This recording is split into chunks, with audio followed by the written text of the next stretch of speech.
श्री शिव महापुराण चतुर्थ कोटि रुद्र संहिता अथैकोनत्रिंशोऽध्यायः। दारुका वन में राक्षसों के उपद्रव एवं सुप्रिय वैश्य की शिव भक्ति का वर्णन। सूत जी बोले, इसके उपरांत मैं परमात्मा शिव के नागेश नामक परम श्रेष्ठ ज्योतिर्लिंग की जिस प्रकार उत्पत्ति हुई उसे कह रहा हूँ। पार्वती के वरदान से अहंकार में डूबी हुई दारुका नामक एक राक्षसी थी। उसका पति दारुक भी महाबलवान था। वह अनेक राक्षसों को साथ लेकर सत्पुरुषों को दुख दिया करता था और यज्ञ का ध्वंस तथा लोगों के धर्म का ध्वंस किया करता था। पश्चिम सागर के तट पर उसका एक वन था जो चारों ओर 16 योजन विस्तृत तथा सर्व समृद्धि पूर्ण था। दारुका राक्षसी अपने क्रीड़ा विलास के निमित्त वहाँ नित्य विचरण करती थी। वह वन सुंदर भूमि, नाना प्रकार के वृक्ष तथा अन्य सभी उपकरणों से युक्त था। देवी ने उस वन की देखरेख का भार दारुका को दिया था, जिसके लिए वह अपने पति के साथ अपनी इच्छानुसार जाया करती थी। वह दारुक राक्षस भी अपनी पत्नी दारुका के साथ वहां निवास कर सभी को भय देने लगा। उससे पीड़ित हुए वहां के निवासी महर्षि औरव की शरण में गए और सिर झुकाकर उन्हें प्रेम पूर्वक नमस्कार कर कहने लगे। लोग बोले, हे महर्षि, हमको शरण दीजिए, अन्यथा दुष्ट हम लोगों को मार डालेंगे। आप सब कुछ करने में समर्थ हैं, आप तेज से प्रकाशवान हैं। पृथ्वी पर आपके सिवा कोई भी हम लोगों का शरणदाता ऐसा नहीं है जिसके पास हम लोग जाएं और वहां रहकर सुख प्राप्त करें। हे महर्षि, आपको देखते ही सभी राक्षस दूर भाग जाते हैं, क्योंकि आप में अग्नि के समान शिव का तेज प्रज्वलित होता रहता है। सूत जी बोले, लोगों के द्वारा इस प्रकार प्रार्थना किए जाने पर शरण देने वाले मुनि श्रेष्ठ औरव ने व्यथित होकर उनकी रक्षा के लिए यह वचन कहा। और वो बोले, यदि अत्यंत बलशाली ये राक्षस पृथ्वी पर प्राणियों का वध करते रहेंगे तो वे स्वयं मर जाएंगे। यदि वे इसी प्रकार यज्ञ विध्वंस करते रहेंगे तो सभी राक्षस स्वयं अपने प्राणों से हाथ धो लेंगे। यह मैं सत्य कहता हूँ। सूत जी बोले, लोगों को सुख देने वाले महर्षि औरव ने उन लोगों से इस प्रकार कहकर तथा प्रजाओं को धीरज देकर विविध प्रकार से तप करने लगे। इसके बाद वे देवगण शाप का कारण जानकर देव शत्रु राक्षसों के साथ युद्ध करने का सभी प्रकार से प्रयत्न करने लगे। उस समय इंद्रादि समस्त देवगण अनेक विध शस्त्र अस्त्रों से धारण कर सभी उपकरणों के साथ युद्ध के लिए वहां उपस्थित हुए। उन्हें देखकर उस वन में जहाँ जो भी राक्षस निवास कर रहे थे वे सभी आपस में मिलकर विचार करने लगे। राक्षस बोले, अब हम लोग क्या करें, कहाँ जाएं? बहुत बड़ा संकट उपस्थित हो गया। यदि हम लोग युद्ध करें तो भी मारे जाएंगे और यदि युद्ध ना करें तो भी मारे जाएंगे। यदि ऐसे ही पड़े रहे तो हम लोग क्या भोजन करेंगे? यह तो बड़ा दुख का अवसर उपस्थित हुआ, कौन इस दुख को दूर करेगा? सूत जी बोले, वहाँ पर इस प्रकार ऐसा विचार करके भी उन दारुक आदि राक्षसों को जब कोई उपाय नहीं सूझा तब वे बहुत दुखी हुए। तब दारुका राक्षसी इस प्रकार का संकट उपस्थित हुआ जानकर पार्वती जी के उस वरदान के विषय में कहने लगी। दारुका बोली, मैंने पूर्व काल में भवानी की आराधना की थी।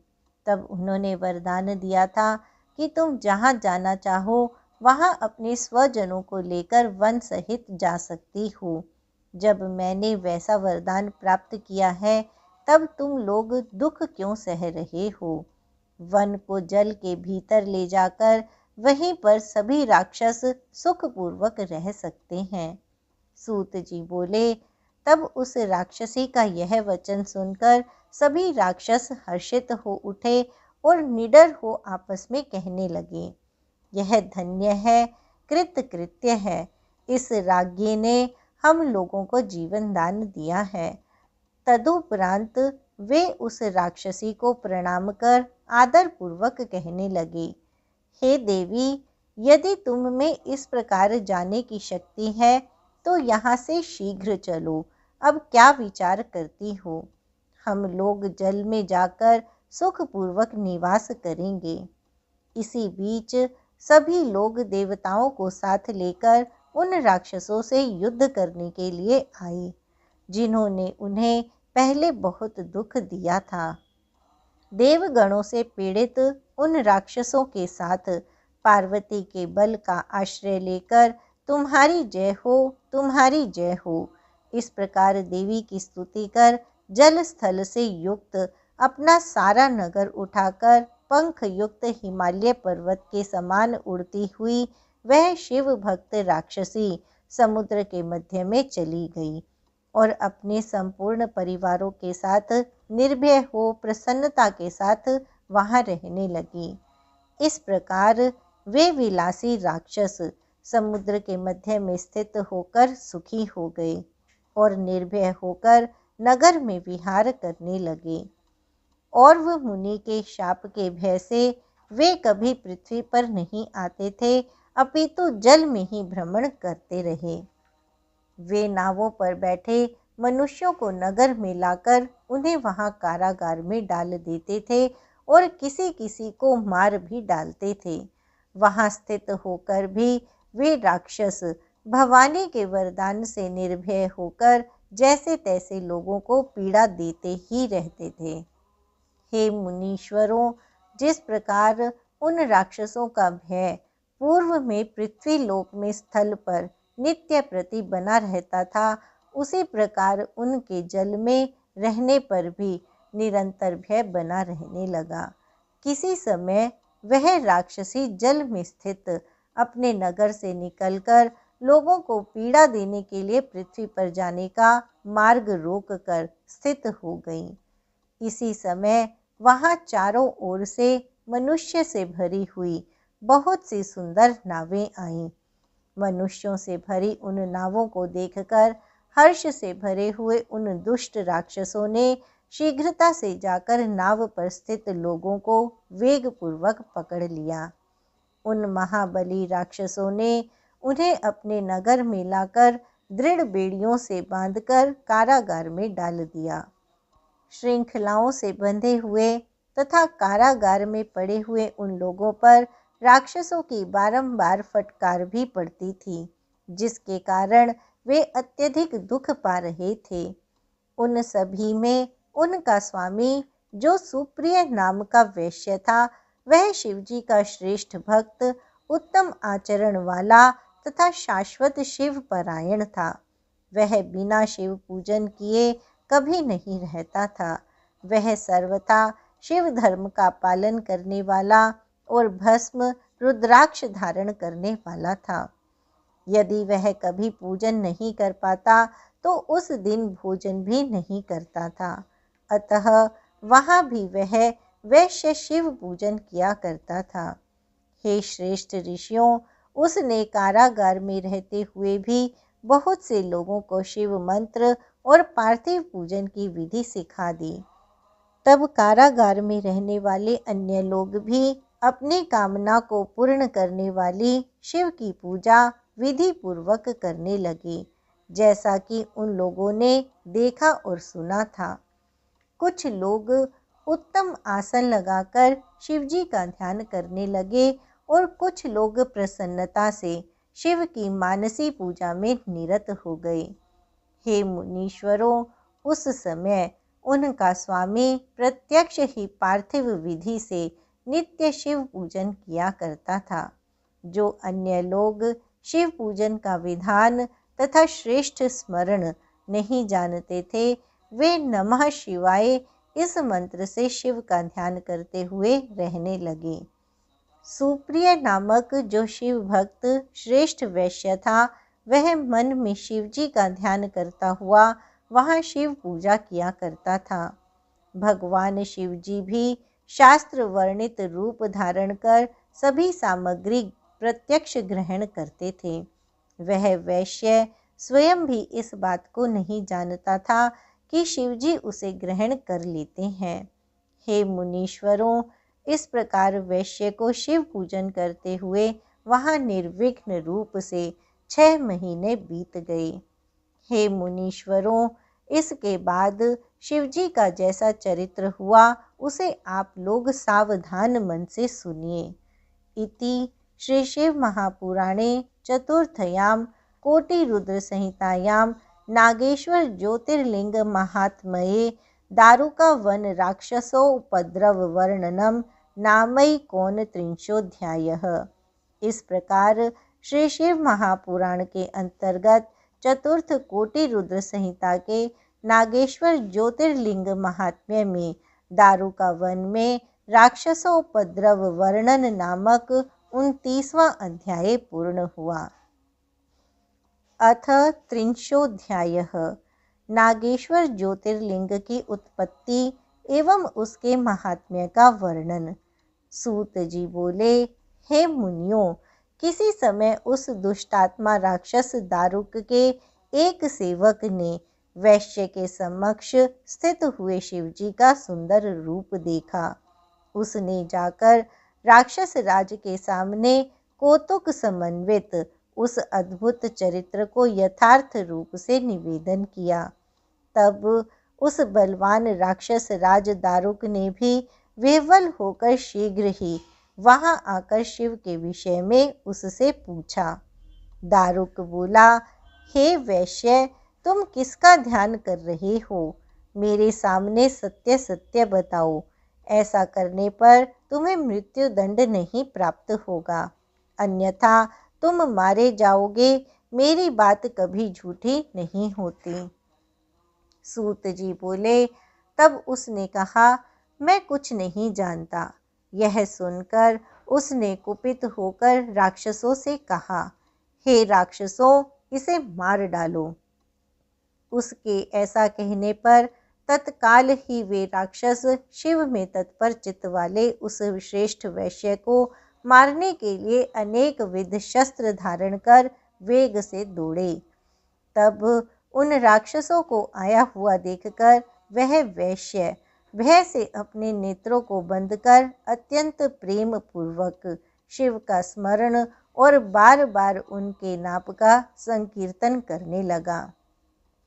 वैश्यपति बोला, हे शंकर, हे देवेश, हे शंभो, हे शिव, हे त्रिलोकेश, हे दुष्ट नाशक, हे भक्तवत्सल, इस दुष्ट से रक्षा कीजिए, रक्षा कीजिए।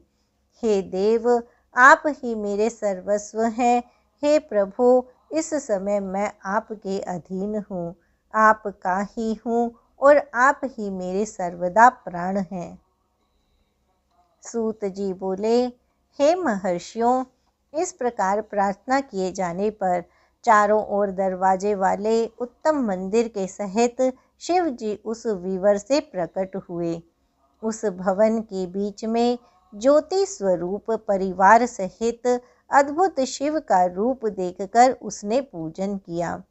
तब उससे पूजित हुए शिवजी प्रसन्न हो गए और उन्होंने सुप्रिय वैश्य को पाशुपत नामक अस्त्र दे करके सभी उपकरणों तथा गणों सहित उन समस्त राक्षस गणों का स्वयं शीघ्रता से संहार कर दिया।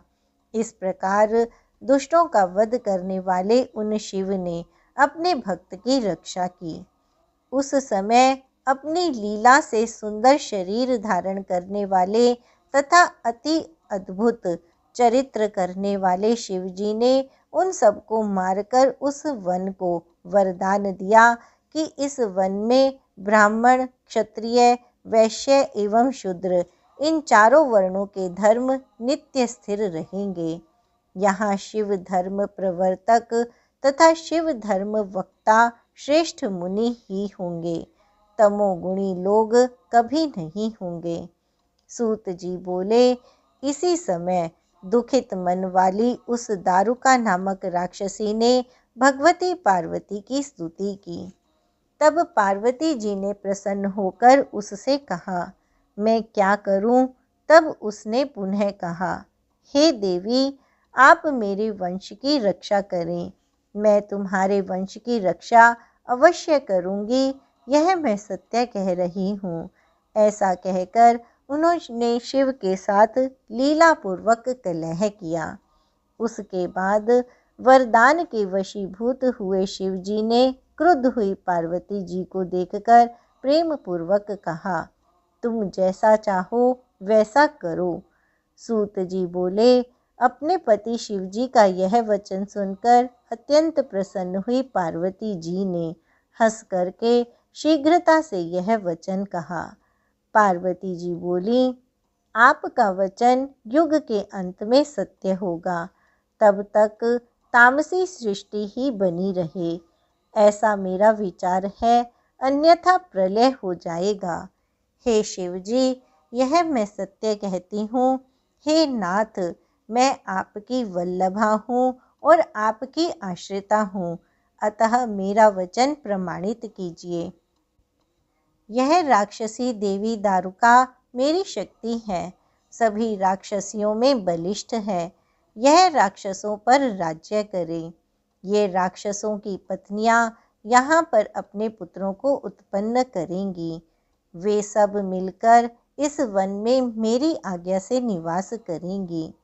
सूत जी बोले, अपनी पत्नी पार्वती जी का यह वचन सुनकर भगवान शिव प्रसन्न मन होकर यह वाक्य कहने लगे। शंकर बोले, हे प्रिय, यदि तुम ऐसा कहती हो तो मेरी बात सुनो। मैं अपने भक्तों का पालन करने के लिए इस वन में प्रीतिपूर्वक निवास करूँगा। यहाँ पर जो अपने वर्णोचित धर्म में स्थित होकर प्रेम पूर्वक मेरा दर्शन करेगा वह चक्रवर्ती राजा होगा। इसके बाद कलयुग के बीत जाने पर तथा सत्य युग के प्रारंभ होने पर अपनी बहुत बड़ी सेना से युक्त जो वीरसेन नामक प्रसिद्ध श्रेष्ठ राजा होगा, वह मेरी भक्ति के प्रभाव से अतीव पराक्रमी होगा। वह यहाँ आकर मेरा दर्शन करेगा और मेरे दर्शन के फल स्वरूप वह चक्रवर्ती राजा बनेगा। सूत जी बोले, हे ब्राह्मणों, इस प्रकार साक्षात महालीला करने वाले वे शिव और पार्वती परस्पर हास विलास करके स्वयं वहीं स्थित हो गए।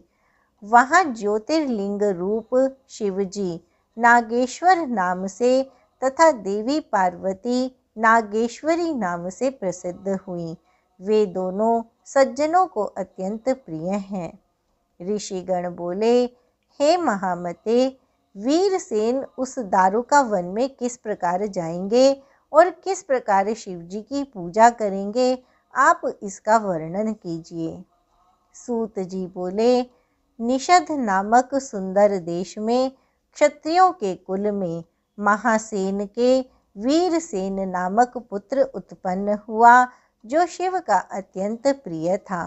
वीरसेन ने पार्थिवेश शिव का अर्चन करते हुए 12 वर्ष पर्यंत अत्यंत कठिन तप किया। तब प्रसन्न हुए देवाधिदेव शंकर ने प्रकट होकर राजा से कहा, हे वीरसेन, काठ की मछली बनाकर उस पर रांगे का लेप कर और उसे योग माया से संपन्न बनाकर तुम्हें दे रहा हूँ। उसे लेकर तुम इस समय नौका से इस विवर में प्रवेश करके चले जाओ। तदनंतर वहां जाकर मेरे द्वारा किए गए उस विवर में प्रविष्ट होकर नागेश्वर का पूजन करके उनसे पाशुपतास्त्र प्राप्त कर इन दारुका आदि प्रमुख राक्षसियों का विनाश करना। मेरे दर्शन के प्रभाव से तुम्हें किसी प्रकार की कमी ना होगी। उस समय तक पार्वती का वरदान भी पूर्ण हो जाएगा, जिससे वहाँ जो अन्य म्लेच्छ रूप वाले होंगे वे भी सदाचारी हो जाएंगे। दुख को दूर करने वाले प्रभु सदाशिव वीरसेन से इतना कहकर उन पर महती कृपा प्रकट करके वहीं अंतर्धान हो गए। तब परमात्मा शिव से वर प्राप्त किए हुए वे वीरसेन भी बिना संशय के सब कुछ करने में समर्थ हो गए। इस प्रकार ज्योतियों के पति लिंग रूप प्रभु नागेश्वर देव की उत्पत्ति हुई।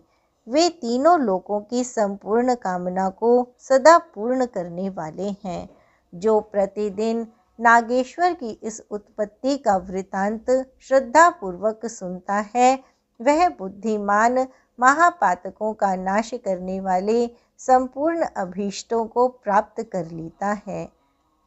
इति श्री शिव महापुराणे चतुर्थयां कोटिरुद्र संहितायां नागेश्वर ज्योतिर्लिंगोद्भव महात्म्य वर्णनम नाम 30 इस प्रकार श्री शिव महापुराण के अंतर्गत चतुर्थ कोटिरुद्र संहिता में नागेश्वर ज्योतिर्लिंगोद्भव महात्म्य वर्णन नामक 30वां अध्याय पूर्ण हुआ।